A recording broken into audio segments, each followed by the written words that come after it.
விரும்புகிறேன். எடுத்தவர்கள் வாசிங்க.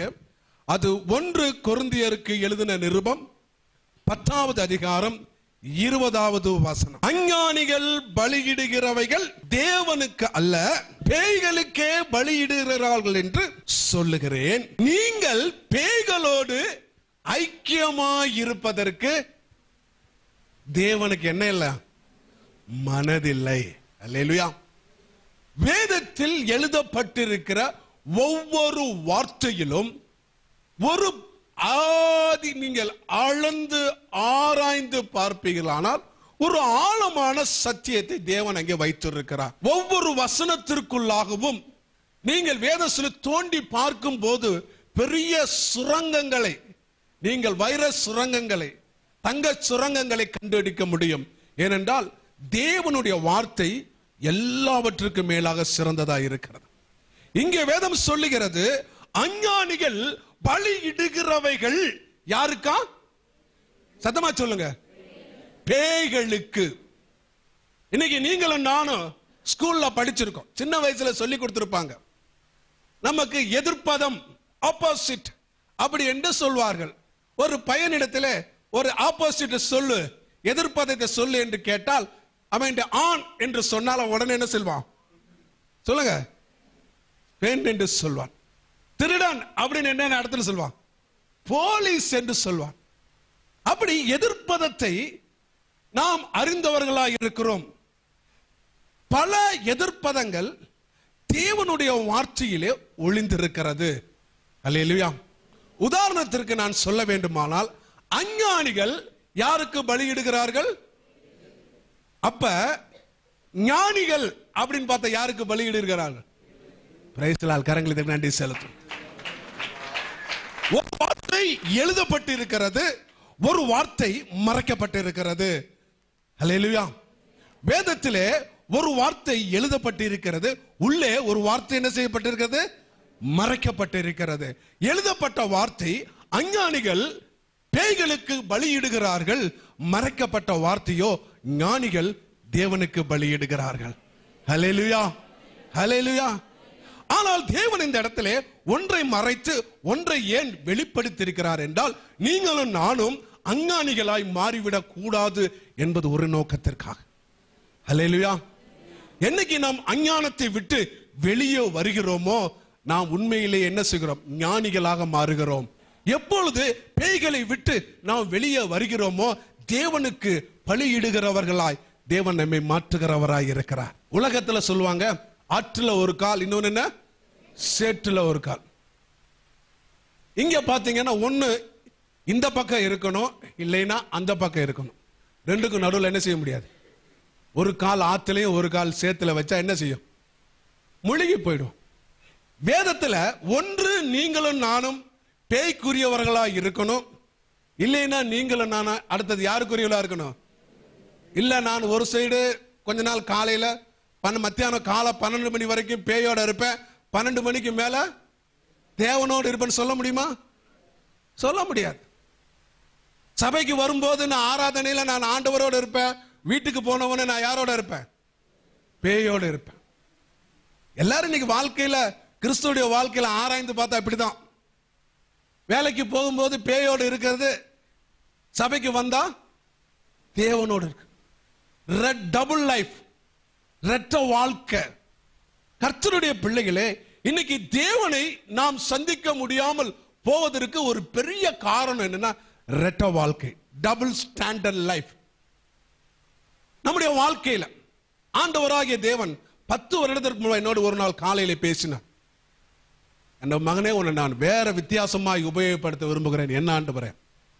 உலகத்தில் இருக்கிற எல்லா சபைகளுக்கும் நான் அனுப்புகிற இடத்திற்கு போய் நீ அவர்களை என்னுடைய வருகைக்கென்று ஆயத்தம் பண்ணும்படியாய் கடைசி கால சத்தியத்தை தெளிவாக சொல்ல வேண்டும் என்று தேவனோடு கேட்டார்.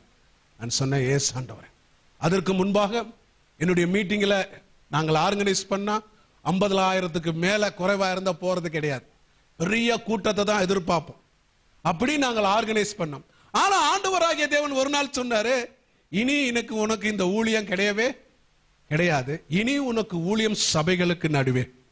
அல்லேலூயா. சபையின் மக்களுக்கு நடுவே தான் உன்னுடைய ஊழியம் என்று தேவன் சொன்னார். நான் சொன்னேன், எஸ் ஆண்டவரே, எதை சொன்னாலும் நீங்க சொல்றதை மட்டும்தான் நான் செய்வேன்.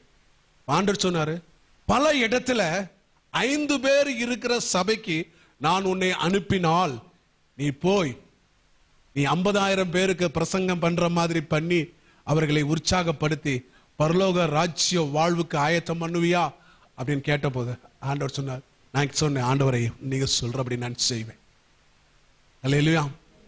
ஆண்டவர் முதலாவது என்னை ஆஸ்திரிய தேசத்திற்கு அந்த சமயத்துல கொண்டு போனார். நான் போன அந்த சபையில இருந்தது 5 பேர் தான். அல்லேலூயா. ஆனாலும் 5 லட்சம் பேர் இருக்கிற மாதிரி தான் நான் பிரசங்கம் பண்ணேன். அல்லேலூயா. கர்த்தருடைய நாம மகிமைப்படுவதாக. 5 பேரை பார்த்துட்டு நான் ஒரு நாள் இந்த ஆவியில நான் குறைந்து போகவில்லை. அல்லேலூயா. 5 பேர் இருந்தாலும் பின்னாடி 50 லட்சம் வேவ தூதர்கள் இருக்கிறார்கள் நினைச்சுக்கிட்டு நான் பிரசங்கம் பண்ணேன். கரங்களை தட்டி நன்றி செலுத்துவோம். இப்படி ஆண்டவராகிய தேவன் சபைகளை எழுப்புவதற்காக, சபைகளை உற்சாகப்படுத்தி இயேசுவின் வருகைக்கு ஆயத்தம் பண்ணும்படியாய் தேவன் என்னை அழைத்ததினாலே ஊழியத்தில் எனக்கு மாறுதல் ஏற்பட்டது. இந்த 10 வருடங்களாக ஆண்டவர் நான் எல்லாமே, அதாவது பப்ளிக் மீட்டிங் எல்லாம் நிறுத்திட்டு டோட்டலி ஐ அம் டிபெண்ட் சபைகளுக்காக ஊழியம் செய்யும்படியாய் தேவன் என்னை அழைத்ததினாலே அந்த ஊழியத்தை மட்டும் நான் செய்து வருகிறேன். அல்லேலூயா. ஏனென்றால் நான் அடிப்படையில் ஒரு போதகன், ஒரு அப்போஸ்தலன் என்பதனாலே சபையினுடைய பிரச்சனைகள் சபையின் போதகனுக்கு தான் தெரியும். வேதம் சொல்லுகிறது, நான் சீக்கிரமாய் வரப்போகிறேன். வந்து எதை எடுத்துக்கொள்ள போகிறேன்? மினிஸ்ட்ரிய அல்ல. எதை எடுத்துக்கொள்ள போறாரு சொல்லுங்க? எதை எடுத்துக்கொள்ள? சபையை எடுத்துக்கொள்ள போகிறார். இயேசு சபையை எடுத்துக்கொள்ளதான் சீக்கிரமாய் வருகிறார். It is not the ministry but his church. ஒரு மனிதன் இருந்தான், அவன் பேர் நோவா. ஆண்டவராகிய தேவன் சொன்னார், ஒரு பேழையை நீ உண்டு பண்ணும்படியாய் சொல்லி பேழையிற்குள்ளாக சென்றவர்கள் மட்டுமே இந்த உலகத்தின் அழிவிலிருந்து தப்பித்தார்கள். அல்லேலூயா. நல்ல கவனிங்க. பேழையிலே நுழையும்படியாய் ஆண்டவராகிய தேவன் ஒரு சான்ஸ் கொடுத்தார். இரவு பகலாக நோவா பிரசங்கித்து பண்ணினா யாருமே அதை கேட்கல. அல்லேலூயா. அல்லேலூயா. ஆனால் நேரம் வந்தபோது அவனும் அவன் குடும்பத்தார் 8 பேர் மட்டும் உள்ள போ, பலவித காட்டு மிருகங்களும் நாட்டு மிருகங்களும் எல்லாம் உள்ள போச்சு. அழிவு வந்தபோது எல்லாம் அழிந்து போனது. ஆனது அழியாதபடி அது அப்படியே தண்ணீர் நிரம்ப நிரம்ப நிரம்ப வானத்தின் மதகுகள் திறந்தது. பூமியுடைய ஆள் கண்கள் ஊற்றாய் வந்தபோது பெரிய ஜல பிரளயம். அதுக்கு என்னவா? ஜல. சமீபத்தில் சுனாமியினுடைய வீடியோ நான் டிவியில பார்க்கும்போது பிரளயம் அப்படி சுத்தி சுத்தி அடிக்கும் போது பெரிய ட்ரெயின், பெரிய கப்பல், சமீபத்தில் ஜப்பான்ல ஏற்படுது, ஒரு பெரிய கப்பல் அடிச்சு நொறுக்கிக்கிட்டு வருது. யோசிச்சு பாருங்க, சின்ன அலைக்கே அந்த கப்பல் நொறுங்கிச்சுன்னா ஜல பிரளயம், மேல வாட்டர், கீழே தண்ணீர், சைட்ல தண்ணீர் வரும்போது ஒண்ணுமே அந்த கப்பலை சேதப்படுத்தல, அது பாட்டுக்கு மிதந்துகிட்டே இருந்துச்சு. அல்லேலூயா. மிதந்து எங்க போச்சா? மேலே போய்கொண்டே இருந்தது. சபை மட்டும்தான் மேல போகும். அல்லேலூயா சொல்லுவோமா? வேதம் சொல்லுகிறது, அதற்காக தான் ஆண்டவராய் இயேசு கிறிஸ்து திரும்ப வருகிறார். அப்ப நீங்களும் நானும் சபையிலே, சபைக்கும் சபையில் இருக்கிற கர்த்தருடைக்கும் உண்மையா இருக்க வேண்டும். அல்லேலூயா. ஆகையினாலதான் தேவன் என்னோடு பேசினார், இந்த கடைசி நாட்களில் இதை குறித்து நீ ஜனங்களுக்கு சொல்லும்படியா. ஆகையினால இந்த காரியத்தை நான் உங்களுக்கு சொல்லும்படியாய் வந்திருக்கிறேன். கர்த்தருடைய பிள்ளைகளே, அஞ்ஞானிகள் யாருக்கு பலியிடுகிறார்கள்? பேய்களுக்கு. ஆனால் ஞானிகளோ யாருக்கு பலியிடுகிறார்கள்? இப்ப நீங்களும் நானும் அஞ்ஞானிகளா இருக்கணுமா, ஞானியா இருக்கணுமா? ஞானியா இருக்கணும்னா என்ன நமக்கு தேவை? ஞானம். ஞானம் இல்லாதவன் அவனுக்கு அஞ்ஞானி தான். ஞானம் இருக்கிறவனுக்கு தான் பேர் என்ன? ஞானி. அல்லேலூயா. ஆண்டவராகிய தேவன் சாலமோனுக்கு ஞானத்தை கொடுத்ததுனால அவன் என்ன பேரான்? ஞானி என்று. ஆனா வேதம் சொல்லுது, உலகம் ஞானம் தேவனுக்கு பகை.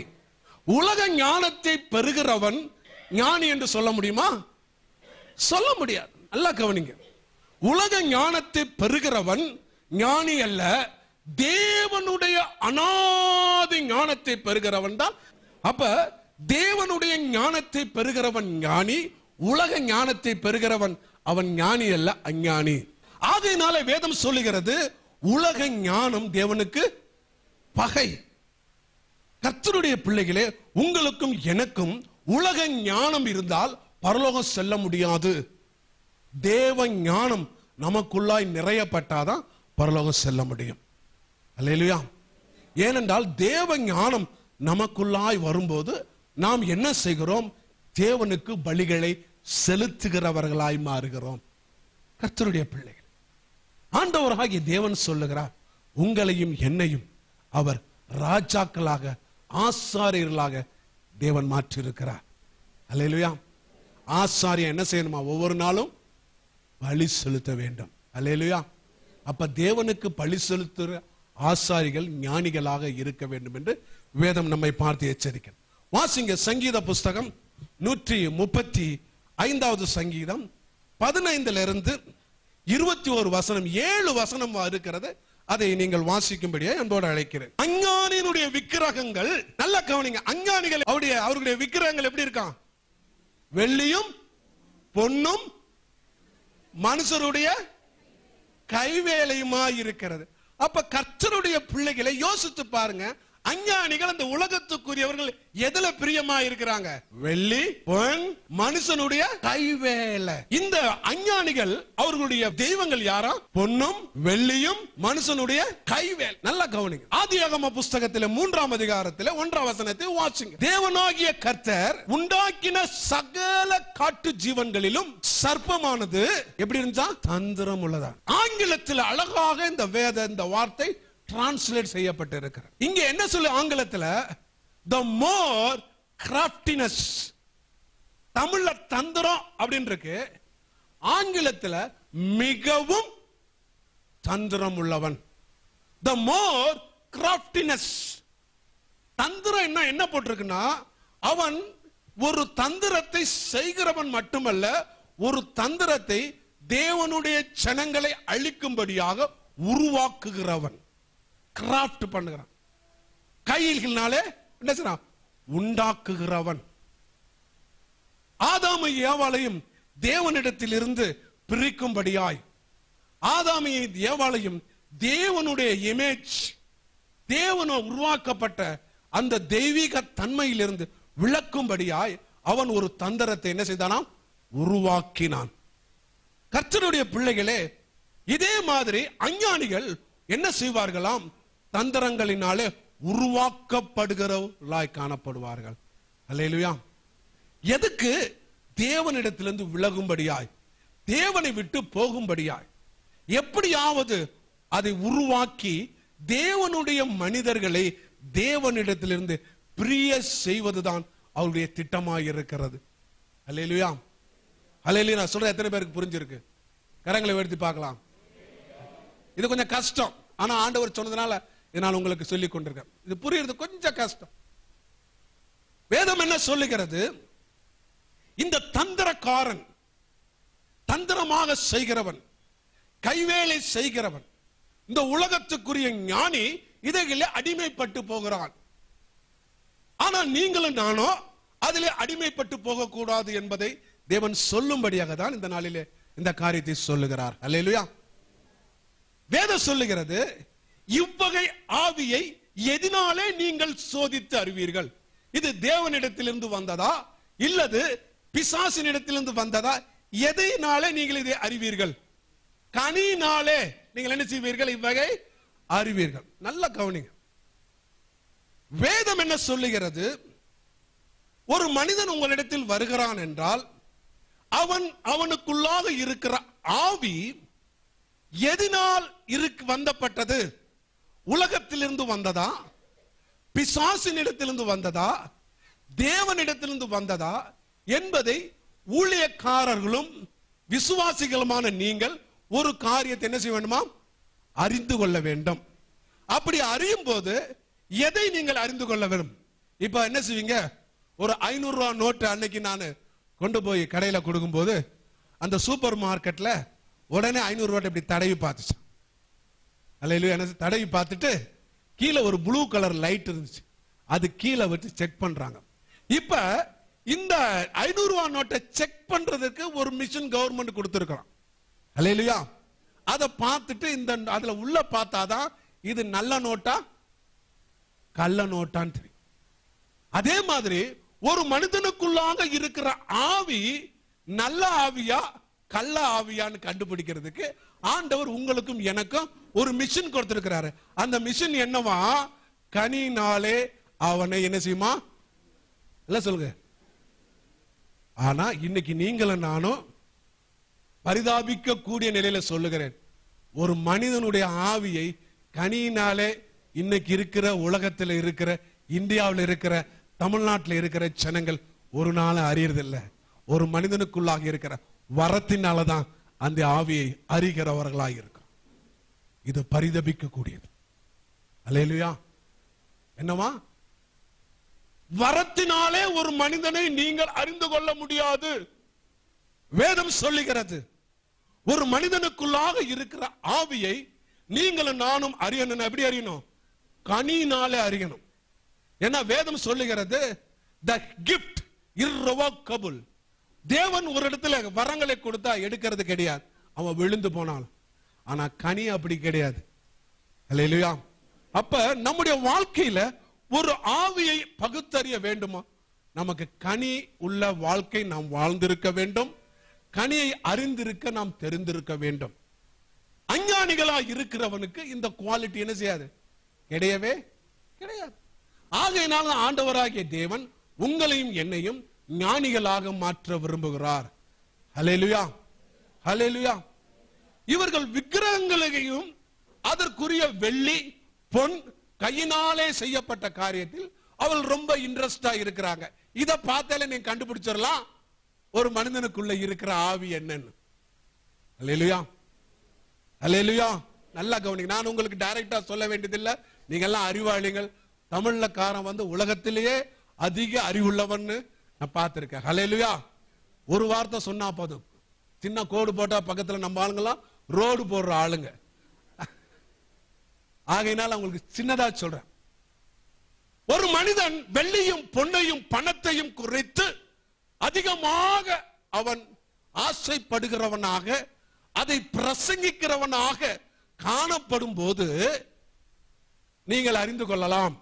அது மட்டும் உங்களுக்கு சொன்னா போதும். அடுத்த வசனம் வாசிங்கம்மா. அவைகளுக்கு வாய் இருந்தும் பேசாது, அவைகள் கண்கள் இருந்தும் காணாது. அப்படின்னா இந்த மூன்று காரியத்தை நீங்க நல்லா கவனிங்க.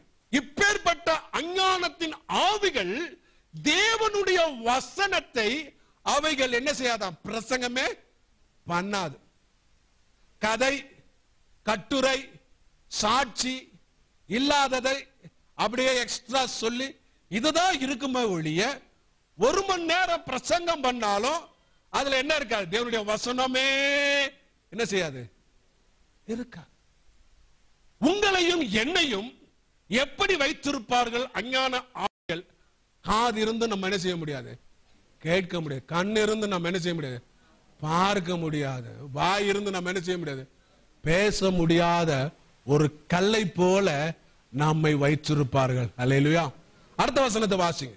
அவைகள் வாயில என்ன இல்ல? சுவாசம் இல்ல. வேதம் சொல்லுது அவைகளோட வாயில என்ன இல்ல? என்ன சுவாசம் இருக்காது? ஜீவ சுவாசமே இருக்காதா? அவைகளை பண்ணுகிறவர்களும் அவைகளை நான் யாவரும், மறுபடி வாசிங்க, அவைகளை விசுவாசிக்கிறவர்களும் அந்த அஞ்ஞானத்தின் ஆவிகளை நம்புகிறவர்களும் அவைகளை போல மாறி விடுகிறார்கள். அப்ப அஞ்ஞானி தானும் பரலோகம் போக மாட்டான், நம்மையும் பரலோகம் போக விட மாட்டான். ஆனா வேதம் சொல்லுகிறது வசனத்தை விதைக்கிற ஞானி உங்களை பரலோகம் கொண்டு சொல்லுவாங்க. வசனத்தை கேட்கிற நீங்களோ அவர்களோடு சேர்ந்து பரலோகம் போவீங்க. ஆகையினால்தான் சபைக்குள்ளே அடங்கி இருக்கணும். அஞ்ஞானிகள் சபைக்கு போகாட்டா பரவாயில்ல, தசமபாகம் சபைக்கு கொடுக்காட்டா பரவாயில்ல, எல்லாம் யாருக்கு கொடு? எனக்கு கொடு, நான் தான் கட்டணும்.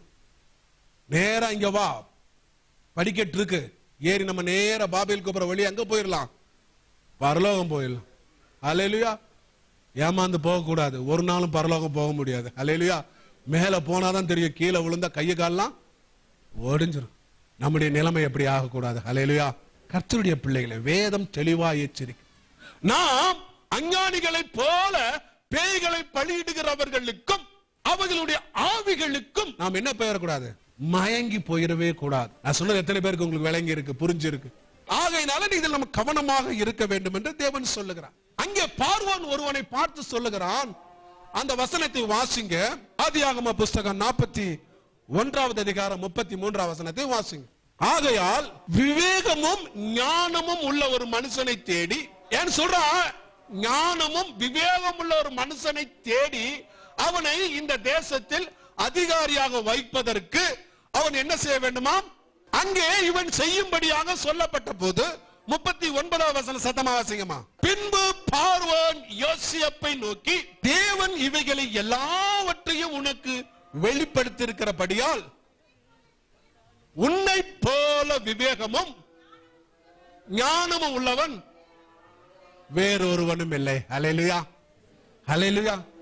இன்னைக்கு பாருங்க, யோசேப்பு போல ஒரு விவேகமும் ஒரு ஞானமுள்ள மனுஷன் இந்த உலகத்தில் இல்லை என்று எழுதப்பட்டிருக்கிறது. அல்லேலூயா. வேதம் சொல்லுகிறது, போத்திபார் வீட்டுல யோசேப்பு போன உடனே போத்திபார் எகிப்தியன் சொல்லுகிறான், இவன் காரிய சித்தி உள்ள மனுஷன். அல்லேலூயா. என்ன சித்தி? ஆனா இன்னைக்கு கிறிஸ்தவங்களுக்கு பல பேருக்கு காரிய சித்தி தெரியாது. ஆண்டவராகிய தேவன் நமது கையில கொடுத்திருக்கிறார். கர்த்தருடைய பிள்ளைகள், நீங்க இதை உணர்ந்து கொள்ள வேண்டும். இங்கே வேதம் சொல்லுகிறது, அஞ்ஞானியுடைய வாழ்க்கை நமக்கு என்ன செய்ய இருக்கவே கூடாது. நாம் ஞானவான்களாய் மாற வேண்டும். வாசிங்க அந்த வசனத்தை மறுபடியுமா. 19வது வசனம் வாசிங்க. இஸ்ரவேல் குடும்பத்தாரே கர்த்தரை ஸ்தோத்திரியுங்கள். இஸ்ரவேல் குடும்பத்தார் யாரா? ஞானவான்கள். அல்லேலூயா. அவர்கள் என்ன செய்வார்களா? முதல்ல யாரை ஸ்தோத்திரிப்பாங்க? ஆரோன் குடும்பத்தாரே கர்த்தரை. திரும்ப சொல்லப்படுது, யாரை ஸ்தோத்திரிக்கணுமா? அல்லேலூயா. ஆகையினால இங்க வேதம் என்ன சொல்லுகிறது தெளிவா, நாம எதை சார ஸ்தோத்திரிக்கணுமா? கர்த்தரை ஸ்தோத்திரிங்க. ஊழியக்காரன் போயிட்டு, கர்த்தர் உங்களோட பேசின வார்த்தை நல்லா இருந்துச்சு சொல்லுங்க. அவர்கிட்ட போயிட்டு, நீங்க பேசின பிரசங்கம் நல்லா இருக்குன்னு சொல்லாதீங்க. அவர் பேசல, அவருக்குள்ளாக இருக்கிற ஆவியானவர் பேசுகிறார். ஹல்லேலூயா. ஹல்லேலூயா. ஆரோன் குடும்பத்தார் யாரை ஸ்தோத்திரிக்கணும்? கர்த்தரை ஸ்தோத்திரிங்க. வாசிங்க. லேவி குடும்பத்தாரே திருப்பி என்ன சொல்ல பிறகு? அப்ப ஞானி யாரதான் ஸ்தோத்திரிப்பான்?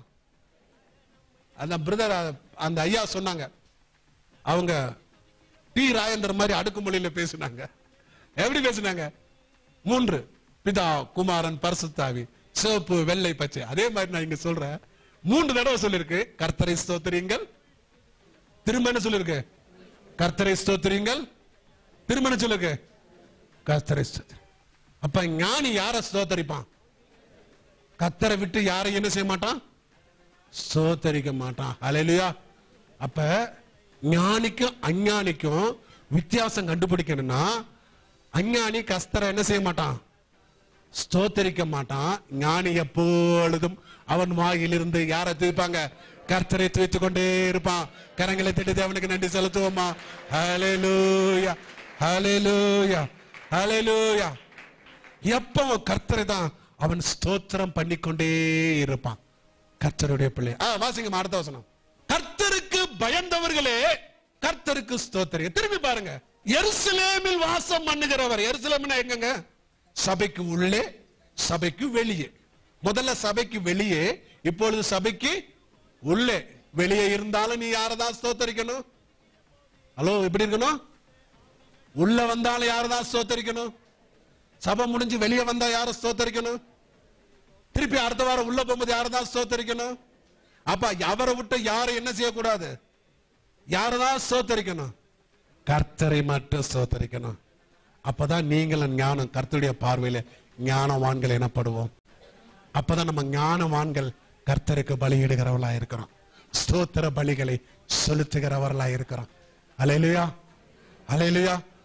அல்லேலூயா. வேதம் சொல்லுகிறது, நாம் பலி செலுத்த வேண்டுமானால், ஸ்தோத்திர பலி செலுத்த வேண்டுமானால் நாம் யாருக்கு தான் செலுத்தணும்? கர்த்தருக்கு மட்டும்தான் செலுத்தணும். கர்த்தரை விட்டு யாருக்கு செலுத்தக்கூடாது. ஹல்லேலூயா, ஹல்லேலூயா, ஹல்லேலூயா. அடுத்த வசனம் வாசிங்கம்மா. சீயோனில் இருந்து ஸ்தோத்திரம் உண்டாவதாக. எருசலேமில் வாசம் பண்ணவர்களே, சீயோனில் இருந்து. சீயோன் என்பது மலை, பர்வதம், டாப். நீங்க எங்க இருக்கீங்க? டாப்ல இருக்கீங்க. அப்ப சபையில டாப் எப்படி தெரியுமா? ஆவியில நிறைஞ்சு டாப்புக்கு போகும்போது கூட யாரதான் ஸ்தோத்திரிக்கணும்? அல்லேலூயா. யார ஸ்தோத்திரிக்கணும்? கர்த்தர் தான் ஸ்தோத்திரிக்கணும். டாப்ல போனாலும் சரி, பாட்டம்ல வந்தாலும் சரி, யாரதான் ஸ்தோத்திரிக்கணும்? கர்த்தரை ஸ்தோத்திரிக்கணும். எப்பொழுதும் எங்கேயும் எங்க போனாலும் தேவனை மட்டும், இயேசுவை மட்டும், கர்த்தரை மட்டும் ஸ்தோத்திரிக்கிறவர்களாக காணப்படுகிறவன் தான் ஞானி. கரங்களை தட்டி தேவனுக்கு நன்றி செலுத்துவோமா? ஹல்லேலூயா, ஹல்லேலூயா. ஒரு வசனத்தை வாசிங்க. நீதிமொழிகள் புஸ்தகம் 8ஆம் அதிகாரம் 11ஆம் வசனத்தை வாசிங்க. முத்துக்களை பார்க்கிலும், முத்துக்களை பார்க்கிலும் எது நல்லது? இப்ப உங்களுக்கு முத்து வேணுமா ஞானம் வேணுமா எதை கேட்பீங்க? ஈஸியா சொல்லிடுங்க, முன்னாடி வச்சாதான் தெரியும். துபாய் ஏர்போர்ட்ல ஒரு முத்து வச்சிருக்கான், ஒரு பேர்ல். அதுல எவ்வளவோ 18 காரட்டோ 18 காரட்டோ. நீங்க துபாயில டிரான்சிட்ல பண்ணீங்கன்னா ஏர்போர்ட்ல பாப்பீங்க, டியூட்டி ஃப்ரீ. அது எவ்வளவு தெரியுமா? $32,000. எத்தனை டாலர்? ஒரு டாலருக்கு 45 ரூபாய் அப்படின்னு கணக்கு போட்டா ஒரு 20 லட்சம் ரூபாய் ஒரு முத்து. அந்த முத்து இப்ப கேக்குற, அந்த முத்து ஞானத்தை வச்சா எது வேணும்? பாதி பேர் சத்தியத்தை காணும். ஒருவேளை இந்த சின்ன பிள்ளைங்க கடையில பாசி போட்டிருப்பாங்க, கன்னியாகுமரியில ₹1 இவ்வளவு வைப்பான், அந்த முத்து சொல்லல நான். அல்லேலூயா. ரியல் பேர்ல், முத்து. வேதம் சொல்லுது முத்துக்களை பார்க்கலும் எது பெருசா? ஞானம் பெருசு. இந்த முத்தை பத்தி உங்களுக்கு சொல்லணும் விரும்புகிறேன். முத்தை எடுக்கிறது ரொம்ப கஷ்டம். முத்து எங்க இருக்கு தெரியுமா? தண்ணிக்குள்ள இருக்கும். எந்த தண்ணிக்குள்ள? கடல்ல. எங்க இருக்கும்? ஆழத்துல. கடல் கரையில இருந்து அவ்வளவு பேரும் பொறுக்கிடுவான் நம்மால. 24 மணி நேரமா பொறுக்கிற வேலைதான் இருப்பான். சிப்பிய கூட விட மாட்டேன்றான், முத்தை என்ன செஞ்சிருவான். அப்ப இது என்ன செய்ய? நீங்களால ஈஸியா பொறுக்க கூடாதுன்னு எங்க விக்குது? கடல் ஆழத்துல இருக்கு. அத எடுக்கணும்னா ஒருவன் எதை தியாகம் பண்ண தெரியணும்? உயிரையும் தியாகம் பண்ணினாதான் அவன் போய் எதை எடுக்கணுமா? முத்தை எடுக்கணுமா? இங்க நீதிமொழிகள்ல இந்த கடைசி அதிகாரத்துல குணசாலி ஸ்திரியை யாரை போல இருக்கிறாளா? ஹலோ, என்ன சொல்லுங்க? முத்துக்களை போல இருக்கிறான். ஆனா இன்னைக்கு பல பேர் இத எடுக்கிறதுக்கு குதிச்சு கடலுக்கு அடியில தோண்டி எடுத்து மேல கொண்டு வந்தா அது ஒரிஜினல் எல்லாம் டூப்ளிகேட்டா இருக்கு. கர்த்தருடைய பிள்ளைகள், இவன் என்ன சொல்லுது? முத்து கடலுக்கு கீழே உயிரை பணயம் வைத்து உள்ள முத்தை எடுக்க போகும்போது திரும்ப வருவோமா என்ற சூழ்நிலையில தெரியாத பட்சத்துல முத்தை எடுக்க ஒருவன் கடல் குதித்து அந்த முத்தை கொண்டு வருகிறான். அல்லேலூயா. அந்த முத்தை விட ஞானம் சிறந்ததா? அல்லேலூயா. கடல்ல குதிச்சா முத்து வரும், வேதத்துல குதிச்சா ஞானம் வரும். கடல்ல குதிக்காத, முத்து அழியக்கூடியது. வேதத்துக்குள்ளே குதித்துப்பா, ஞானத்தை கண்டடைவார். அல்லேலூயா. இந்த வேதத்துக்குள்ளே ஞானம் இருக்கு. அல்லேலூயா. இந்த ஞானம் உன்னை பரலோகத்துக்கு கொண்டு செல்லும். அல்லேலூயா. ஆனா அஞ்ஞானி முத்த குளிக்கதான் ஒவ்வொரு நாளும் ட்ரை பண்ணுவான். ஆனா ஞானியோ வேதத்தில் குதித்து ஆழத்தில் இருந்து அதை வெளியே கொண்டு வந்து ஜனங்களுக்கு கொடுக்கிறவனாய் இருக்கிறான். ஆகையினாலதான் சபைக்கு போன்னு சொல்றது. கர்த்தருடைய பிள்ளைகளை உணர்ந்து கொள்ள வேண்டும். இந்த ஞானத்தை கொடுக்கிறவன் தான் ஞானி. முத்தை கொடுக்கிறவன் ஞானி கிடையாது, அஞ்ஞானி. அல்லேலூயா. முத்தை எடுத்து பார்க்கறது எல்லாம் இருக்கு. இப்படி பார், எப்படி பார், உருண்டையா இருக்கு, கலரா இருக்கு, பச்சை கலர் மஞ்சள் கலர் சொன்னா உங்களுக்கு எனக்கு சந்தோஷமா இருக்கும். அது பரலோகம் நம்மை கொண்டு போகாது. வேதத்தில் இருக்கிற வார்த்தை நம்மை புடமிட்டு நம்மை பரலோகம் கொண்டு செல்லும். தேவன் உங்களோடு பேசிக் கொண்டிருக்கிறார். உங்களை உற்சாகப்படுத்தும்படியாய் அல்ல, உங்களை பரலோகம் கொண்டு செல்லும்படியா. அல்லேலூயா. உற்சாகப்படுத்துகிற வார்த்தையை பேசுவது ஈஸி, ஆனால் உங்களை என்னையும் பரலோகம் கொண்டு செல்லுகிற வார்த்தையை பேச கடினம். தேவன் உங்களோடு பேசிக் கொண்டிருக்கிறார். பாருங்க, வேதம் இன்னும் அழகாக சொல்லுகிறது. ஒரு வசனத்தை வாசிங்க. யோபுவின் புஸ்தகம் 28ஆம் அதிகாரம் 12ஆம் வசனத்தை வாசிங்க. ஞானம் கண்டெடுக்கப்படுவது எங்கே? புத்தி விளைகிற இடமும் ஞானம் கண்டெடுக்கிற இடமும் ஏன் தெரியுமா? உங்க கையில இருக்கு. இங்க என்ன விளையுதான்? புத்தி விளையுது. அல்லேலூயா. இதுக்குள்ள என்ன விளையுது? புத்தி விளையுது. இதுக்குள்ள ஞானம் உள்ள ஸ்டாக் வச்சிருக்கிறார் ஆண்டவர். அல்லேலூயா. இதை விட்டுட்டு உலகத்துல எங்க தேடினாலும் புத்தியும் கிடைக்காது, ஞானமும் கிடைக்காது. ஆகையினாலே வேதம் சொல்லுகிறது, நாம் ஞானவான்களாய் கர்த்தருக்கு பலியிட வேண்டுமானால் நாம் வேதத்தை சார்ந்த ஜனமாய் காணப்பட வேண்டும். பரிசுத்த வேதாகமம், தேவனுடைய வார்த்தை இதுதான். இதை மட்டும் படிங்க படிங்க. சபையில் சொல்கிற வசனத்தை, பிரசங்கத்தை கேட்டுட்டு அப்படியே போயிடாதீங்க. வீட்டில் போய் மெடிடேட் பண்ணுங்க. என்ன சொன்னாருன்னு அவர் பேசினாரு, நமக்கு என்ன இதுல இருக்கு, தேவனதோட வசனத்தை ஒப்புரவிட்டு பாருங்க, ஒப்பிட்டு பாருங்க, ஆராய்ச்சி பண்ணி பாருங்க, தோண்டி தோண்டி பாருங்க. ஞானம் வந்து கொண்டே இருக்கும். ஹல்லேலூயா. கர்த்தருடைய பிள்ளைகளே, ஞானம் தேவன் நமக்கு தேவனுடைய வார்த்தையிலிருந்து கொடுக்கிறவராய் இருக்கிறார். ஹல்லேலூயா. சரி, வேதத்தில வேதத்தின் அடிப்படையில் சிறந்த ஞானி யாரு? சாலமோன். சாலமோன் சிறந்த ஞானி. அவனை குறித்து வேதம் சொல்லுது, இது போல சாலமோனை போல ஒரு ஞானமான இதுவரை இருந்ததில்லை, இனிமே இருக்க. ஆனா நான் சொல்றேன், அதுவா சாலமோனுக்கு முன்னாடி அதுவாத ஞானி இருந்ததில்லை, ஆனா இப்ப இருக்கிறார் ஆண்டவராய் இயேசு கிறிஸ்து. அல்லேலூயா. இயேசு கிறிஸ்து உலகத்துல வர அவர் ஞானி தான். இயேசு வந்துட்ட பிறகு இவர் தான் ஞானி. சாலமோனுக்குள்ள ஞானம் இருந்தது, ஆனா இயேசுக்குள்ள ஞானம் கொடுக்கிற வல்லமை இருந்தது. சாலமோனின் பெரியவர் நம்மோடு இருக்கிறார் அப்படின்னு அர்த்தம். சாலமோனுக்கு ஞானத்தை கொடுத்தவர் இன்னைக்கு உங்களுக்கு கொடுக்கும்படியா உங்களோடு எனக்கோடு வாசம் பண்ணுகிறார். ஹல்லேலூயா. ஆகையினாலதான் சாலமோன் ஒருவேளை அப்ப பெரியவனா இருந்திருக்கலாம், ஆனா இன்னைக்கு வேதம் சொல்லுகிறது, நான் சொல்லுகிறேன், வேதத்தின் அடிப்படையில் ஆவியானவர் சொல்லுகிறார், அவனை விட பெரிய ஞானியாக மாற்றுகிற வல்லமையுள்ள தேவன் உங்கள் நடுவில் இருக்கிறார். உங்களையும் அப்படிப்பட்ட காரியத்தை தேவன் செய்ய வல்லவராய் இருக்கிறார். ஹல்லேலூயா. ஹல்லேலூயா. அவர் நமக்குள்ளாக இருந்து நமக்கு ஞானத்தை கொடுக்கிறவராய் இருக்கிறார். அவர் ஞானத்தின் பிறப்பிடம் என்று வேதம் சொல்லுகிறது. அவர் சமாதானத்தின் ஊற்று என்று சொல்லப்படுகிறது. ஹல்லேலூயா. அவர் நமக்குள்ளாக இருந்து ஞானத்தை கொடுக்கிறவராய் இருக்கிறார். இன்னைக்கு நீங்கள் நானும் சொல்றேன், சாலமோனோட ஞானி நீங்களும் நானும் மாற்றுவதற்கு வல்லமையுள்ள தேவன் நம்மோடு இருக்கிறார். கர்த்தருடைய இந்த வார்த்தையை நீங்க விசுவாசிக்கணும். இந்த வார்த்தையை விசுவாசித்தாதான் தேவன் நமக்கு பெரிய காரியங்களை செய்ய முடியும். சரி, இந்த ஞானி பழைய ஏற்பாட்டின் காலத்திலே பார்ப்போம். இன்னைக்கு மறந்துருங்க. பழைய ஏற்பாட்டின் காலத்துல தேவன் சொன்னாரு, தேவன் சொன்னா உண்மையா தான் இருக்கும் அது. அல்லேலூயா. ஏன்னா அவர் பொய் சொல்றதுக்கு உங்களை என்ன போல அவர் என்ன இல்ல, மனுஷன் இல்ல. அல்லேலூயா. நாசியில சுவாசம் உள்ள யாவரையும் என்ன சொன்னார் ஆண்டவர்? நம்பாத. அல்லேலூயா. ஆனா நல்ல இன்னைக்கு பல பேர் சொல்லுவாங்க, பாஸ்டர் நான் உங்களை நம்ப மாட்டேன். ஏண்டா? நாசியில சுவாசம் இல்ல, யாவரையும் என்ன செய்யக்கூடாது. உங்களுக்கு என்னதான் இருக்கு? சுவாசம். நான் சொன்ன அறிவில்லை உனக்கு. ஆண்டவர் சொன்னதை கொஞ்சம் யோசிச்சு பாரு. நாசியில சுவாசம் உள்ள மனிதன் என்ன சுவாசம் தெரியுமா? ஆதாமின் சுவாசம். இயேசுவின் சுவாசத்தை பற்றி சொல்ல. என்னைக்கு நீங்க ஆண்டவரை ஏற்றுக்கொண்டு மரித்து அடக்கம் பண்ணப்பட்டு அவரோடு உயிரோடு எழுந்தவரமோ, ஆதாமின் சுவாசம் நமக்குள்ளாய் அடக்கம் பண்ணப்பட்டு வெளியே வரும்போது இயேசுவின் சுவாசத்தை பெற்று இருக்கிறோம். நம்பலாம். என்ன நம்பலாம்? பாஸ்டர் நம்பலாம். ஏன்னா எங்களுக்குள்ள இருக்கிற என்ன சுவாசம்? இயேசுவின் சுவாசம். ஆதாமின் சுவாசம் அல்லவே அல்ல.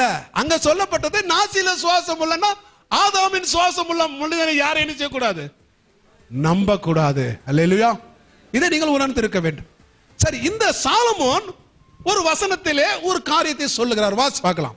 நீதிமொழிகள் 6ஆம் அதிகாரம் 6ஆம் வசனம். இங்க சாலமோன் ஒரு அட்வைஸ் கொடுக்கிறார். என்னப்பா, என்ன மாதிரி நீங்க ஞானவான் ஆகணுமா? அப்ப என்னப்பா சொல்றார்? முதலாவது நம்மளை பார்த்து சொல்றாரு. என்ன கொடுக்கிறார்? பழமொழி. அப்ப ஞானம் இல்லாதவனுக்குலாம் என்ன பேரு? சோம்பேறி. அல்லேலூயா. என்ன பேரு பாருங்க. இது நான் சொல்லல, என்ன தப்பா நினைக்கூடாது. என்ன சொல்லுது? வேதம் சொல்லுது. ஞானம் எவனுக்கு இல்லையோ அவனுக்கு என்ன பேரு? சோம்பேறி. அப்ப இந்த சோம்பேறிய பார்த்து சாலமோன் ஞானி ஒரு காரியத்தை சொல்லி கொடுக்கிறார். என்ன சொல்றாரு? நீ போய் எதிட்ட கத்துக்கொள், எறும்பின் இடத்துல கற்றுக்கொள். நல்லா கவனிங்க. இந்த எறும்பு இருக்கிறதுலயே சிறிய ஜந்து. சில சமயத்துல அதை பார்த்தீங்கன்னா கண்ணுக்கு தெரியவே தெரியாது. ஆனா நம்ம எப்பவுமே வீட்டுல எறும்பை பார்த்துச்சுன்னா உடனே நம்ம தாய்மார் என்ன செய்வாங்க? ஐயோ பிள்ளைங்களை கடிச்சுன்னு சொல்லிட்டு இந்த எறும்பு வர சின்ன ஹோட்டைக்குள்ள மண்ணெண்ணெயை ஊத்தி சுத்தமா அது என்டையர் ஜெனரேஷன் அழிச்சிருவாங்க. நம்ம வேலை எப்படி இருமா? அழிக்கிறதா, ஆக்குறது ஒண்ணுமே. மருந்தை வாங்கிட்டு வந்து வீட்டை சுத்தி போட்டு அது எறும்பை உள்ள வராம பண்ணிடுவாங்க. நம்ம மூளை அப்படிதான். ஆனா சாலமோன் அதை பார்க்கிறார். இந்த எறும்பை பார்க்கிறாரு. இந்த எறும்பு எவ்வளவு ஒழுங்கா அழகா வரிசையா போகுது, இந்த எறும்பு எவ்வளவு தன்னுடைய அந்த காரியத்தை சுமந்து கொண்டு போகுது, இந்த எறும்பு எப்படி கொண்டு சேர்த்து வைக்குது, இந்த எறும்பு தன்னுடைய ஜீவ நாட்கள்லாம் எப்படி பாதுகாக்குது, இந்த சின்ன குண்டூசி மூளை மண்டையில இருக்கிற மாதிரி தான் அந்த தலையே இருக்கு, அந்த தலைக்குள்ள இவ்வளவு ஞானம் வைத்திருக்க. இங்க ஞானத்தை வைத்தவர் தேவன் அல்லவா? இந்த குண்டூசி மண்டைக்கு இவ்வளவு ஞானம் இருந்தா பணங்காத்தால மண்டைக்கு நமக்கு எவ்வளவு பெரிய ஞானம்? நான் சொல்றது உண்மைதானே? உண்மையா இல்லையா? குண்டூசி மண்டைக்குள்ளேயே இவ்வளவு ஞானம் இருந்தா தென்னங்கா பணங்கா இளநீ மாதிரி இருக்க நம்ம தலைக்கு எவ்வளவு ஞானம் இருக்கணும். அல்லேலூயா. ஆனா சாலமோன் சொல்றான், பணங்காத்தல மனிதர்களே நீங்க யாரை பார்த்து கற்றுக்கொள்ளுங்கள்? குண்டூசியை பார்த்து கற்று. ஏன்? நமக்கு ஆண்டவர் வைத்திருக்கிறார்.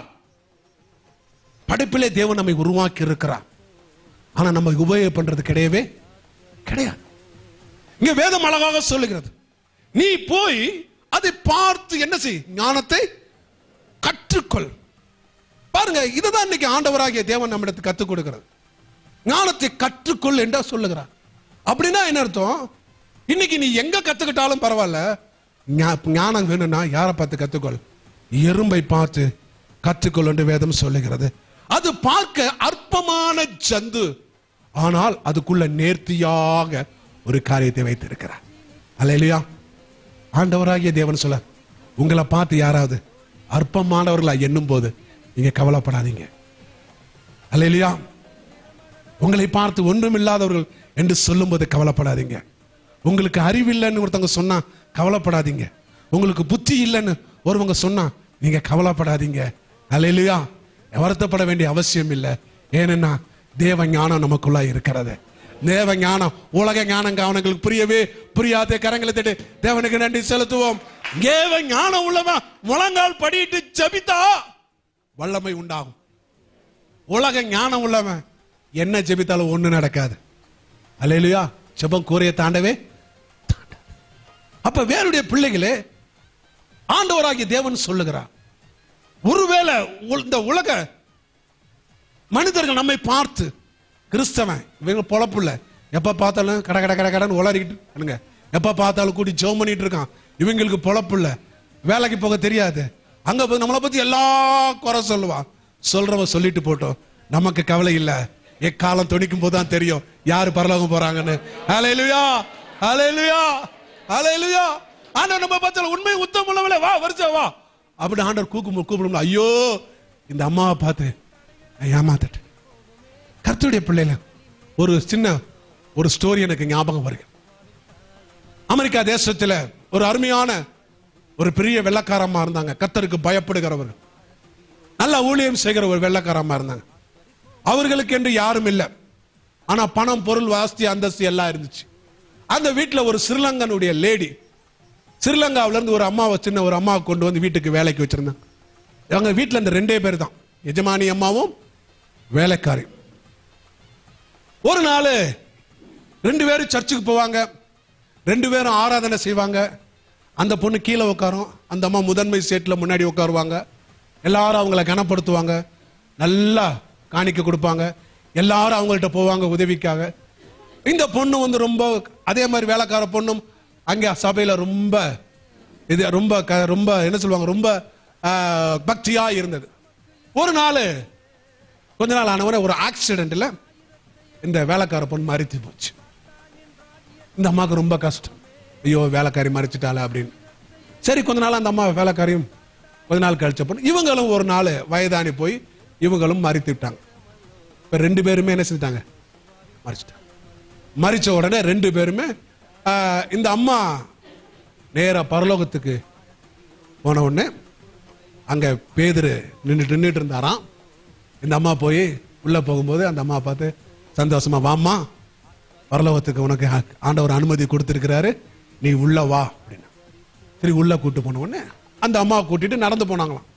அங்க போனா நிறைய கோபுரங்கள், மாளிகைகள், பேலஸ் இப்படி எல்லாம் நிறைய கட்டப்பட்டு இருந்துச்சு. அப்ப இந்த அம்மா கேட்டாங்களாம், ஐயா பேதுருவே இதெல்லாம் என்ன?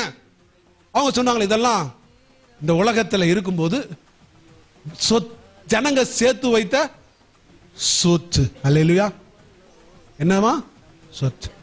அவர்கள் இந்த உலகத்துல சேர்த்து வைக்காம பரலோகத்துல சேர்த்து வச்சது. என்னைக்கு அவங்க வருவாங்களோ அவங்கள்ட்ட என்ன செய்யுமா? ஹேண்ட் ஓவர் பண்ணப்படும் அப்படின்னாங்க.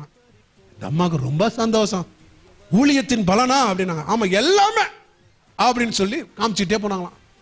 இந்த அம்மாவை நடத்தி கூட்டே போறாரு. இந்த அம்மா நினைச்சிருக்கு, நம்ம ஊழியம் நல்லா செஞ்சோம், நமக்கு பெரிய இடம் அன்னைக்கு ஆண்டவர் வச்சிருக்கிறாரு. போனா ரொம்ப தூரம் போன பிறகு ஒரு இடத்துல ஒண்ணுமே இல்லை. அந்த இடத்துல போயிட்டு எங்க அவர் கேட்டாராம் பேதுருட்டு, ஐயா பேதுருவே எனக்கு எந்த இடம் வச்சிருக்கீங்க அப்படின்னு கேட்டாராம். அவர் சொன்னாரா, இங்க வான்னு கூட்டு போய் ஒரு இடத்துல காமிச்சாரு. 4 செங்கல் மட்டும்தான் இருந்துச்சு. எத்தனை செங்கல்? 4 செங்கல். ஆனா அவர் கேட்டாரு, என்னப்பா என்ன பேதுரு ஐயா 4 செங்கல் இருந்தான்? ஆமா, ஒன்னு முதல்ல உள்ள விட்டதே தப்பு. ஏதோ நீ செஞ்ச சின்ன சின்ன உபகாரத்துக்குமா ஆண்டவர் என்ன செஞ்சாரு? ஒன்ன உள்ள விட்டாரு. இந்த 4 செங்கல் தான், இதுதான் நீ சேர்த்து வச்ச சொத்து. இதை நீ வீடு கட்டுவியோ இதுலயே இருந்துப்பியோ அப்படின்னு சொன்ன. அப்ப இந்த அம்மாவுக்கு ரொம்ப மனசு வருத்தமா போச்சு. அப்ப அந்த அம்மா கேட்டுச்சான், அப்ப ஏன் வீட்டுல வேலைக்காரி ஒருத்தி இருந்தால அவ எங்க இருக்கா? அவ சந்தோஷமா இருக்கா அப்படின்னாலாம். அவ எப்படிப்பட்ட வீட்டுல இருக்கா பார்க்கணுமா? சரி வா அவனு கூட்டுறான். அப்ப வர்ற வழியில ஒரு தாஜ்மஹால் போல ஒரு பளிங்கு கல்ல செய்யப்பட்ட ஒரு பெரிய மாளிகை அங்க இருந்துச்சு. பேதுரு நேரா போய் கதவை தட்டினா உள்ள இருந்து வெண் வஸ்திரம் தரித்தவளா அங்க இருந்தாலாம். யார் இருந்தா? வேலைக்காரி. வெளியே வந்தவன இந்த அம்மா பார்த்து அம்மா சந்தோஷமா ஓடி கட்டி பிடிச்சு, வந்துட்டீங்களா பரலோகத்துக்கு அப்படின்னாலாம். அந்த அம்மா அப்படி தள்ளி விட்டு, உனக்கு இவ்வளவு பெரிய ஆடு. சில பேருக்கு பரலோகம் போனாலும் பொறாம போகாது. பரலோகம் போன அந்த அம்மா தள்ளி நெல்லு வேலைக்காரி, உனக்கு இவ்வளவு. அப்ப சொன்னாலாம் பேதுரு, இதனாலதான் உனக்கு 4 கல்லு. இந்த புள்ள சபைக்கு ஒழுங்கா வந்தா, கொடுக்கிற காணிக்கைக்கு சம்பளத்துல உண்மையா இருந்தா. நீ எவ்வளவு பிசினஸ் பண்ண? தசம்பாவம் கொடுத்தியா? இல்ல, ஏமாத்தின, கொஞ்சம் கொஞ்சம் கொடுத்த, எல்லாரும் பெற்று. ஆனா இவ அப்படி இல்ல, 50 ரூபா சம்பளத்தில் 5 ரூபா ஒழுங்கா கொடுத்தா. கொஞ்சத்தில் உண்மையா இருந்தா அநேகத்தில் அவள் ஆசீர்வதிக்கப்பட்டாள். அவ கொஞ்சத்திலே உண்மையா இருந்தால் அங்கே அவள் அநேகத்தில் அதிகாரியாக நியமிக்கப்பட்டாள். பெரிய மாளிகைக்கு அதிபதியானா. அப்ப சொன்னாலாம், பேதுரு சொன்னாராம், இப்ப வருத்தப்பட்டு பிரயோஜனம் இல்லை, இனி உனக்கு சான்ஸ் முடிஞ்சு போச்சு. அல்லேலூயா. இந்த உலகத்தில் இருக்கிற வரைக்கும் தான் நமக்கு சான்ஸ். நம்முடைய பொக்கிஷங்களை எங்க சேர்த்து வைக்கணும்? பரலோகத்தில். கர்த்தருடைய பிள்ளை என்ன பொக்கிஷம்? தேவனுக்கு உண்மையாய் இருப்பது, வார்த்தைக்கு உண்மையாய் இருப்பது, கட்டளைகளுக்கு உண்மையாய் கீழ்ப்படிவது, அதன்படி நடப்பது. இதுதான் உண்மையான பொக்கிஷம். அல்லேலூயா. இதுக்கு மேறின ஒரு பொக்கிஷம் கிடையாது. கர்த்தருடைய பிள்ளைகளை உலகத்தில் நம்ம எல்லாம் வேணும் தான். ஆனா இதற்கு மேலான ஒரு காரியம். இது யார்கிட்ட இருந்துச்சு அப்படின்னா எறும்பிட்டு இருந்துச்சு. அல்லேலூயா. எறும்பு என்ன செய்யுமா? மழை காலத்திற்கு வேண்டியதற்கு என்ன செய்யுமா? சேர்த்து வைக்குமா.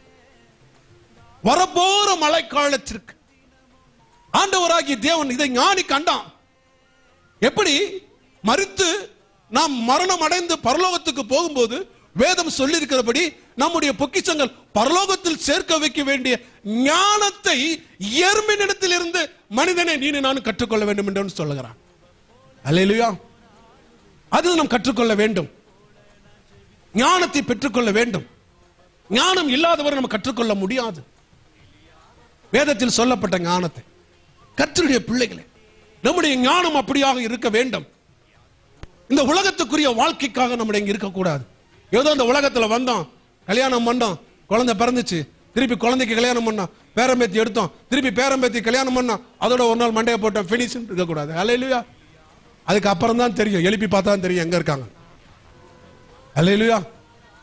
ஒரு மாமியார் மருமகள் 2 பேர் இருந்தாங்க. ஒரு நாள் மாமியார் திடீர்னு செத்து போயிட்டாங்க. மருமகன் துபாயில இருக்கிறார். உடனே டெலகிராம் அடிச்சாங்க மகனுக்கு. மகன் வேகமா அவளை ஓடி வந்து, ஐயோ அம்மா இறந்துட்டீங்களே அப்படின்னு உடனே எல்லாரையும் சொல்லி வீட்டில் பாஸ்டர் கிஸ்ட் எல்லாரும் வரவழைச்சு பெட்டிக்கிட்டலாம் செஞ்சாங்க. திடீர் அம்மாவை குளிப்பாட்டி கொண்டு பெட்டியில படுக்க வைக்கும் போது மருமகள் ரொம்ப ரொம்ப ஓங்கி ஓங்கி அழுதாலாம். அழுது கொண்டே இருந்தாலும் எல்லாரும் என்னடா அது, எப்ப பார்த்தாலும் எலியும் பூனையுமா இருக்கிற மாமியார் செத்துட்டு சந்தோஷப்படாம இவனுக்கு இருக்கா, அழுதுட்டு இருக்காளே மருமக அப்படின்னு கூப்பிட்டு எல்லாரும் கூப்பிட்டு என்னம்மா விசாரிச்சாங்க. சாக போகும்போது எங்க மாமியார் ஒரு வார்த்தை சொல்லிட்டு போனாங்க, அதை நிறைவேற்றலைன்னா எனக்கு இருதயமே வெடிச்சிருமோ. புருஷகரை சொன்ன என்னம்மா? அம்மா சொன்னாங்க, சாகிறதுக்கு முன்னாடி நான் செத்த பிறகு எனக்கு மல்லாக்க படுக்க வைக்க கூடாது, உப்பரை படுக்க வச்சுதான் அடக்கம் பண்ண அப்படின்னு ஒன்னு இவங்க சொன்னாங்க. சரிப்பா சரி, இவங்க எல்லாத்துக்குள்ள பாஸ்டர் போய் டிஸ்கஸ் பண்ணாங்க. சரி பாஸ்டர் அந்த அம்மா ஆசைப்பட்டாங்க, அடக்கி பண்ணிடுவோம், எப்படி பண்ணா என்ன அப்படின்னு குப்பரை படுக்க வச்சு அடக்கம் பண்ணிட்டாங்க. அடக்கம் பண்ண உடனே இந்த அம்மா சொல்லியிருக்க அவங்க அம்மாவுக்கு நல்லா கல்லறை கட்டணும். என்னது மருமக வித்தியாசமா சொல்றாளே, கல்லறை கட்டணும்ன்றா அப்படின்னு போட்டு கல்லறை கட்டி சிமெண்ட்லாம் பூசி 4 மூட்டை சிமெண்ட் பூசி பெரிய மேல கட்டடம் கட்டி சிலுவையில வச்சு முடிச்சுட்டாங்க. 3ஆம் நாள் வந்துச்சு பிரேயர் மீட்டிங் முடிஞ்சப்ப இந்த அம்மா ரொம்ப சிரிச்சாலாம். என்ன அப்படின்னா, கிழவி செத்தா இருவ ஒளிஞ்சிச்சு அப்படின்னா. அப்ப என்னன்னு கேட்டாங்களாம். சாகும்போது சொன்னா, நான் செத்தாலும் பேயா வந்து உன்ன என்ன செய்வேன், கொள்ளுவேன், உன்னை விட மாட்டேன் அப்படின்னா. இப்ப எப்படி வருவா, தலைகளை போட்டுல நான் என்ன செஞ்சுட்டேன், புதைச்சு சிமெண்ட வச்சு பூசிட்டேன். எழுந்திருந்தா மண்டையில என்னதான் இடிக்கும், கல்லுதான். எழுந்திருந்தா என்னதான் இடிக்க, கல்லுதான் இடிக்க. எப்படி எழுந்து வந்து என்ன செய்வா, போறாளா. சாகும்போது செத்த பிறகு கூட புத்தி இல்லை, போகும்போது செத்தாலும் வந்து என்ன செய்வா, எந்திரிச்சு சும்மா இருக்கும், விட மாட்டேன். இப்படி இருந்தா ஞானம் எப்படி உருப்படும்? கர்த்தருடைய பிள்ளைகளே, ஏன் இதை உங்களுக்கு சொல்லுகிறேன்டா, நம்முடைய வாழ்க்கையில, நடைமுறை வாழ்க்கையில, பேசிக் வாழ்க்கையில கர்த்தருடைய ஞானத்தினை நடந்து கொள்ள வேண்டும். இன்னும் நீங்க எவ்வளவோ கற்றுக்கொள்ளலாம். எருமிட்டு இருந்த பெரிய ஒரு பயோகிராபி, அநேக காரியங்களை கற்றுக்கொள்ளலாம். ஆனால் இந்த நாளில் நான் உங்களுக்கு இதோடு நான் முடித்துக் கொள்ள முடியாது விரும்புகிறேன். இந்த நாளில் ஆண்டவராகிய தேவன் நம்மை பார்த்து சொல்லுகிறார், நீங்களும் நானும் ஞானவான்களாய் மாற வேண்டும். அல்லேலூயா. ஞானிகளாய் மாற வேண்டும். அலைய வேண்டிய அவசியம் இல்லை, ஓட வேண்டிய அவசியம் இல்லை, கோயிலுக்கு குளத்துக்கு போக வேண்டிய அவசியம் இல்லை. ஞானத்தை கொடுக்கிறவர் நமது நடுவிலே வாசமாய் இருக்கிறார். ஞானத்தை கொடுக்கிறவர் நமக்குள்ளாய் வாசம் பண்ணுகிறார். எங்க வாசம் பண்ணுகிறார்? உள்ள வாசம் பண்ணுகிறார். பழைய ஏற்பாட்டில் வெளியே வாசம் பண்ணார், இப்ப எங்க பண்றாரு? உள்ள வாசம் பண்ணுகிறார். ஞானத்தை கொடுக்கிறவர், ஞானத்தின் ஊற்று. அல்லேலூயா. இப்ப பாருங்க, ஒரு எம்டி டம்ளர்ல தண்ணி ஊத்துனா தண்ணி இப்ப எங்க இருக்கு? பாட்டிலுக்குள்ள இருக்கு. ஒரு பாட்டில தண்ணி எடுத்து ஊத்துனா என்ன இருக்கும்? தண்ணி இருக்கு. பாட்டில திறந்து வெளியே ஊத்துனா என்னதான் வரணும்? தண்ணி தான் வரணும். இப்ப உங்களுக்குள்ள நீங்கள் நானும் ரட்சிக்கப்படாத புதுசுல எம்டியா தான் இருந்தோம். ஆண்டவராகிய இயேசு அதை தன்னுடைய ஆவியினாலே நிரப்பி உள்ளே அவர் குடியிருக்கிறார். இப்ப நமக்குள்ள திறந்தா என்ன வரணும்? ஞானம் தான் வரணும். அல்லேலூயா. வாயை திறந்தா என்ன வரணும்? ஞானம் தான் வரணும். மூச்சு விட்டா என்னதான் வரணும்? ஞானம் தான் வரணும். அல்லேலூயா. சுவாசம்னா என்ன அர்த்தம்? எதா இருந்தாலும் நம்ம வாயை திறந்தா ஞானம் வரணும். அல்லேலூயா. பல சமயத்தில் என்ன கேட்பாங்க, பாஸ்டர் என்ன பாஸ்டர் உங்க வீட்டில் உங்களுக்கு சண்டையே வராதா அப்படின்னு. சண்டை வராது. ஏன்? பல சமயத்தில் எனக்கு காது கேட்காது. அல்லேலூயா. என்னவா? பல சமயத்தில் காது கேட்டாதானே பிரச்சனை. யாராச்சும் ஏதாவது சொல்லிட்டு போங்க. சபையில் உட்காந்து வருவான் என்கிட்ட வந்துட்டு இன்ட்ரெஸ்டா வந்துகிட்டு அடுத்த ஊழியக்காரரை பத்தி என்கிட்ட குறை சொல்லிட்டு இருப்பான். அவன் 1/2 மணி நேரம் சொல்ல பிறகு என்ன பிரதர் சொன்னீங்க அப்படின்னு வேற கதை சொன்னான். இந்த ஆள்கிட்ட சொல்றோட சும்மா இருக்கலாம். அடுத்த நாள் என்ன சொல்ல வரவே வரமாட்டேன். வீட்டில் பிரச்சனை காரியம் சொன்னாலும் என்ன சரி, சில சமயத்தில் சிரிச்சுக்கிட்டு தான் இருப்பேன், காது கேட்கவே காது. கர்த்தருடைய பிள்ளைகளை, நம்முடைய வாழ்க்கையில ஞானம் தேவை. அல்லேலூயா. தேவன் உங்களுக்கு இந்த நாளில் அந்த ஞானத்தை கொடுக்க விரும்புகிறார். அல்லேலூயா. சாலமோனின் பெரியவர் சாலமோனுக்கு ஞானத்தை கொடுத்தவர் நடுவில் வாசமா இருக்கிறார். இன்னைக்கு ஆண்டவராகி தேவன் உங்களுக்கு கொடுக்க விரும்புகிறார். யாருக்கெல்லாம் வேணுன்றீங்களோ தயவு செய்து எழுந்து நில்லுங்க.